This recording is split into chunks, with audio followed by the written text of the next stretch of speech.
I'm 52, Carol Higgins.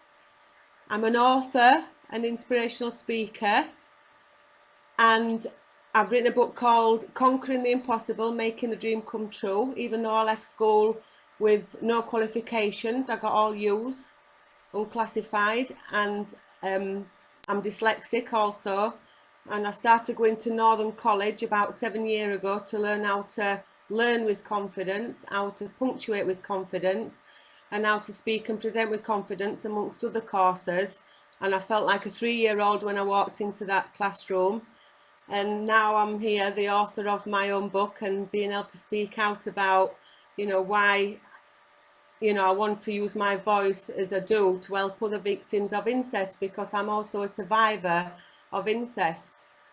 I'm wanting to change laws on incest, and I'm also took a civil claim out on West Yorkshire Police. I've got Centre for Women's Justice helping me with that because of the 35 years of systematic failings to investigate my dad, Elliot Appleyard, who raped me from me being 13 years old.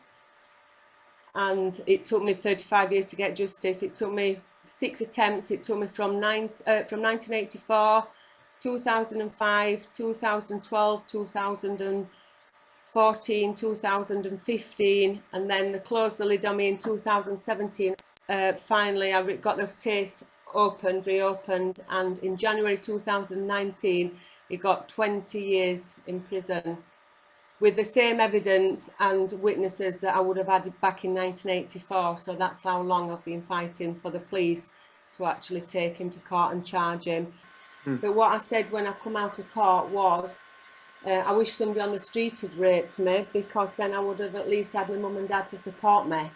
So it's been a long journey and lonely and frightening on my own, because when I ran away from my dad's at 15, nearly 16, because the social workers come to my dad's house when I was 13 and said that because I'd been to live with my mum and then come back to live with my dad, it was obvious I couldn't make my mind up who I wanted to live with. So if I changed my mind, I'd have to go in a children's home.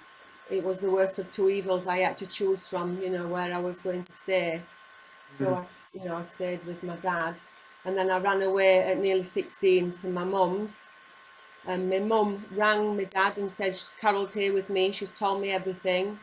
And his words was, fucking prove it. And it's taken me 35 years to prove it. If I would have had my mum and dad, I think the impact on my mental health would have been a lot less than it has been. But I just learned to get on with it, really. I had a lot of friends who supported me. I got no family, I got no grandma or granddad, no aunties or uncles, nobody to support me, except, I made my friends my family, and I had support. I always went for counselling. That's the start of me learning to be an independent lady and a survivor of incest. And I think how I learned to survive, like I say, I think I met good people along that journey. So it was a lot to do with my friends, having their support. And a friend of mine, Julie, she would come to Rape Crisis with me on a Friday afternoon. We finished work at 1 o'clock and we'd get on the train to Sheffield, and I'd have support from Rape Crisis. And I met my husband, and he was 19 and I was 17. So he had quite a strong family background. So his mum and dad were still together.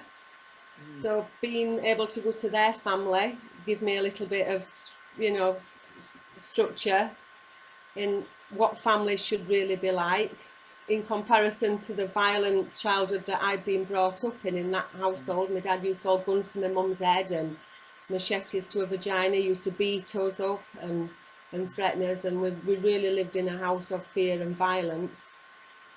The abuse affected every day of our marriage. He said that. He was called as a witness for court, and he said that it had affected us. And he went on to have counselling to try and support me as his wife. As a group set up at Kerrisforth Centre in Barnsley, where husbands or partners of abused women could go and try and get support to see how they could help support me.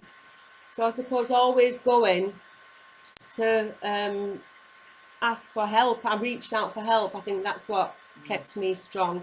A lot of people sit in silence and are afraid to reach out, and that's what I would say to anybody. You know, tell somebody how you feel. You know, reach out and ask for help. And even if you go on a waiting list, which you often have to do when you go to your doctor and say, look, I'm struggling. So one counselling session for a few months might end, and then I think I'm all right, and then I end up going back to the doctor saying I'm struggling at the moment, so they try and get me some more counselling somewhere else with another organisation.